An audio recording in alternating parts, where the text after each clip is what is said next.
एक दिन बीड़ा बजाते हुए नारद जी चले जा रहे हैं भगवान विष्णु के यहाँ। और जब वहाँ पहुँचते हैं तो क्या देख रहे हैं कि माँ लक्ष्मी और भगवान विष्णु आपस में हास्य व्यंग कर रहे हैं। इसे देख करके माता लक्ष्मी जो है वहाँ से अपने महल में चली जाती हैं। नारद जी को भगवान विष्णु आसन देते हैं, बैठते हैं। बात शुरू होती है। नारद जी कहते हैं, प्रभु माता जी चली गई क्यों? भगवान विष्णु ने कहा, प्रत्येक व्यक्ति, मनुष्य, देवता, पशु, पक्षी, कोई भी हो, पराये पुरुष के सामने स्त्री के साथ हास्य व्यंग नहीं करना चाहिए। इसलिए लक्ष्मी चली गई। नारद ने कहा, प्रभु मैं माया से अलग हूँ, काम को अपने बस में कर रखा हूँ, अहंकार भी मेरे पास नहीं है, मैं एक संत हूँ, फिर भी जो है माँ चली गई।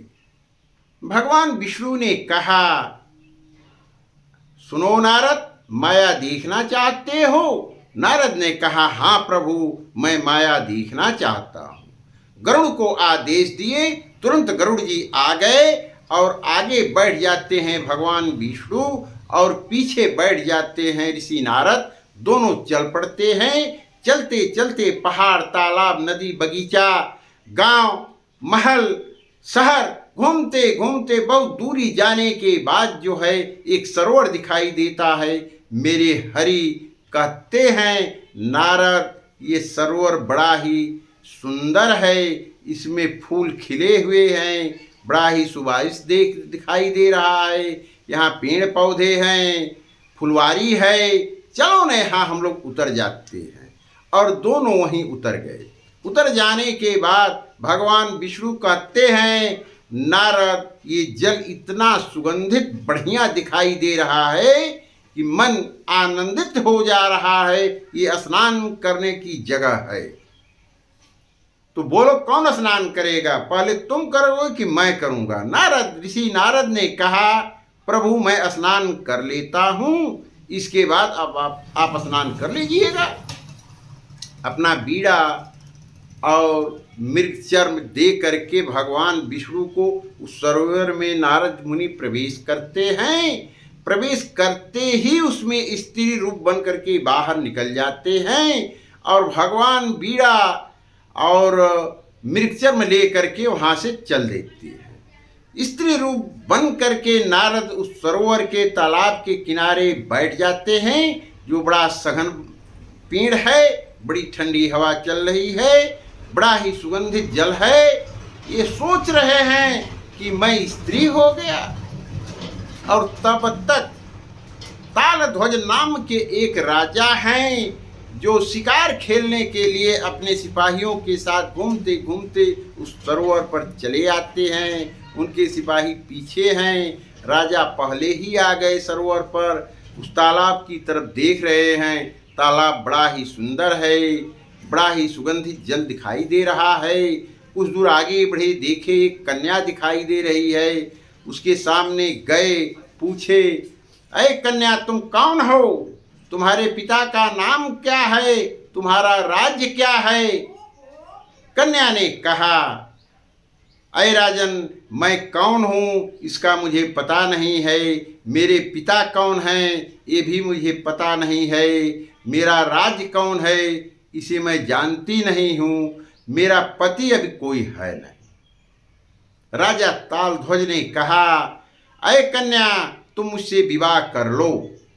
कन्या, नारद रूप कन्या सोचने लगी कि अब मैं करूं तो क्या करूं, इस संसार में मेरा कोई सहारा नहीं है, इसलिए हाँ कर दिया। और राजा के सिपाही तब तक आ गए। राजा ने अब पालकी मंगा करके इस कन्या को उसमें बैठा दिया और ले करके अपने राजमहल चले गए। वहाँ समय मुहूर्त देख करके दोनों का विवाह हुआ और तालध्वज राजा और वह नारद रूप स्त्री दोनों साथ रहने लगे। उनके समय अनुसार बच्चे हुए, फिर दूसरा हुआ, फिर तीसरा हुआ। ऐसे कर करके जो है तालध्वज ऋषि नारद स्त्री रूप द्वारा 10 बच्चे पैदा हुए। सबकी शादी राजाओं ने कर दिया मिलकर के, और रानियों ने। राजा अपने बच्चों की शादी कर दिए, पतोहें आ गई, पतोहों के भी बच्चे हो गए, और वो भी सयाने हो गए। बड़ा ही लंबा परिवार है। और जो सुख आनंद स्त्री रूप नारद को मिलता है, वह सुख आनंद कभी पाए नहीं थे। खाने की बढ़िया बढ़िया चीजें मिल रही हैं, सोने के लिए बढ़िया बढ़िया बिस्तर मिल रहा है, प्रेम है राजा का, इतना आनंद मग्न है कि अपने आप को भूल गए नारद। कुछ समय व्यतीत होने के बाद दूसरे राज्य का राजा आया, और यहाँ जो है राजा तालध्वज के राज पर चढ़ाई कर दिया सैनिकों के साथ। धीरे धीरे लड़ते लड़ते सबको मार डाला, सब लोग मर गए। राजा भाग करके जो है किसी तरह अपने राजमहल में आए, और मंत्री बच गया।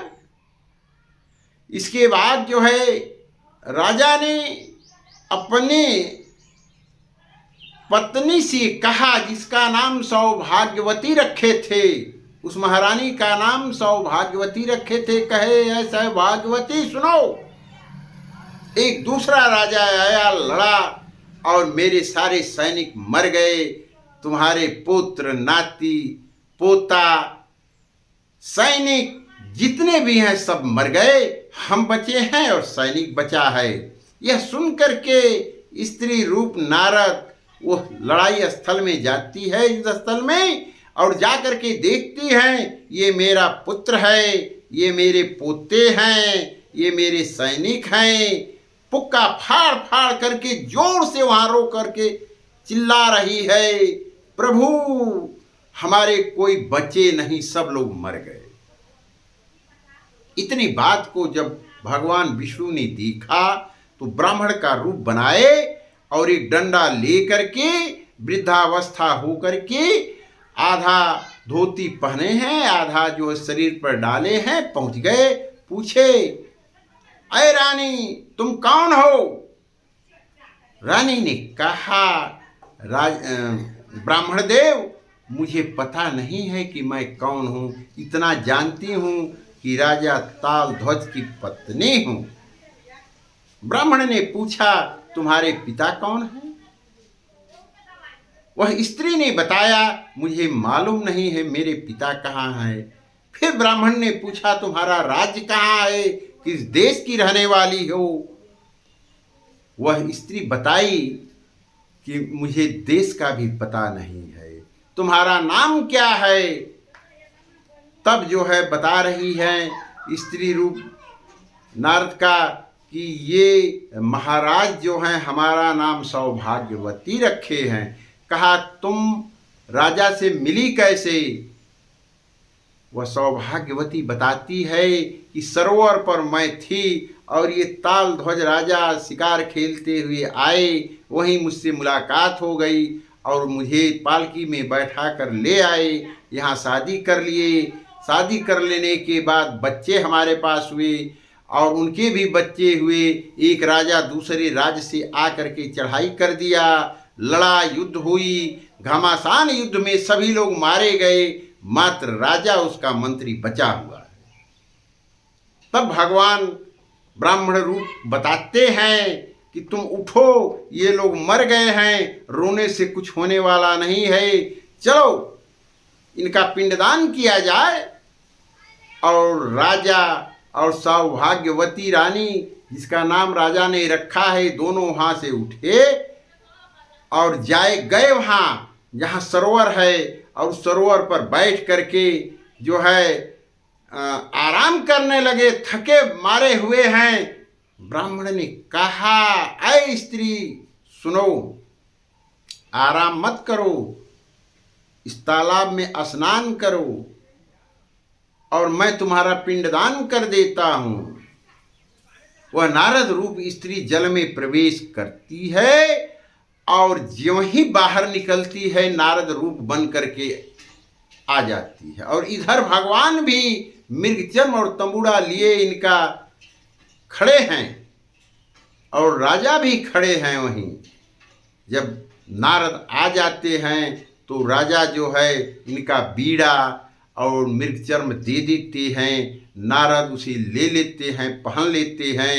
फिर राजा की तरफ देखते हैं, ये कौन है? भगवान ने कहा यही वो राजा हैं जो युद्ध में इनके बच्चे और इनके पोते और इनके सैनिक को किसी दूसरे राजा ने मार दिया है। तो राजा से पूछते हैं, क्यों महाराज, ये सत्य है? भगवान कह रहे हैं। कहा हाँ, मेरी एक स्त्री थी जो इस तालाब में प्रवेश की है स्नान करने के लिए और गायब हो गई। कोई मगर खा गया कि उसमें डूब करके मर गई। क्या हुआ मुझे पता नहीं है। और यह कह करके जो है राजा रोने लगे। तब जो है भगवान विष्णु उस राजा तालध्वज से पूछते हैं कि तालध्वज राजा, मुझे बताओ वह स्त्री कौन थी? राजा ने कहा, मुझे मालूम नहीं। ब्राह्मण ने पूछा, उसके राज्य का क्या नाम था? उसके पिता का क्या नाम था? उसका क्या नाम था? राजा ने कहा, मुझे कुछ भी पता नहीं। तब भगवान ने कहा कि राजन, जब उसके घर का पता नहीं है, उसके राज का पता नहीं है, उसके पिता का पता नहीं है, उसके नाम का पता नहीं, तुम्हारी कौन थी? इस संसार में जितने भी लोग आए हैं जीव बन करके, चाहे वो मनुष्य हो, चाहे पशु हो, पक्षी हो, पेड़ पौधे हो, उनका आपसी संबंध क्या है? स्वार्थ है। इस स्वार्थ में रचे पचे संसार में सभी लोग हैं।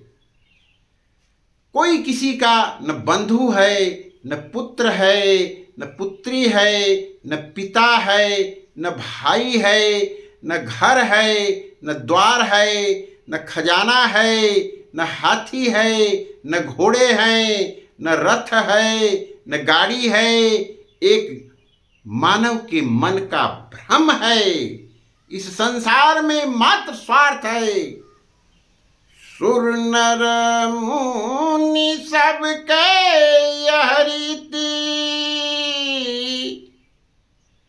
स्वार्थ लागी करहीं सब प्रीति। भगवान ने कहा, राजन सुनो, इस संसार में जितने लोग भी हैं सबका यही नीत है, कर्म है, काम है कि अपने अपने स्वार्थ के लिए एक दूसरे से प्रीत रखते हैं। वही प्रीत तुम्हारी स्त्री में और तुम्हारे में था। स्त्री मर गई, प्रीत खत्म हो गया। अब मेरे कहने से जो है तुम चले जाओ और जा करके भगवान की भक्ति करो। मेरे कहने से तुम चले जाओ और जा करके भगवान की भक्ति करो, जंगल में रह करके, और वहाँ मुक्ति की प्राप्ति तुम्हें हो जाएगी। यह संसार मात्र स्वार्थ का है। भगवान के कहने के अनुसार राजा जो है वहाँ से चल पड़े। घर आकर के जो है देखे तो मंत्री मात्र पड़ा है। उससे कहे, मंत्री तुम राज्य देखो, तुम्हारे पुत्र देखें। अब हमारे घर में कोई बचा नहीं है, मैं जा रहा हूँ और जंगल में तपस्या करके मुक्ति कर लूँगा। और यह कह करके जो है राजा चल पड़ते हैं जंगल में और वहाँ हरि का भजन करते हैं। हरि का भजन कर करके समय अनुसार जब इनकी मृत्यु हो जाती है तो मुक्ति को प्राप्त हो जाते हैं। तो बंधु, इस कथा से यही प्रमाण मिलता है, ये संसार किसी का है नहीं, स्वार्थ के बस में है और माया है। ये माया कौन है? माँ दुर्गा है, या देवी सर्वभूतेषु माया रूपेण संस्थिता नमः तस्यै नमः तस्यै नमः तस्यै नमो नमः। माया रूप देवी को मैं बार बार नमस्कार करता हूँ, जो नवारण मंत्र का जप करके माँ को प्रसन्न कर लेता है, उसकी संसार में मुक्ति हो जाती है।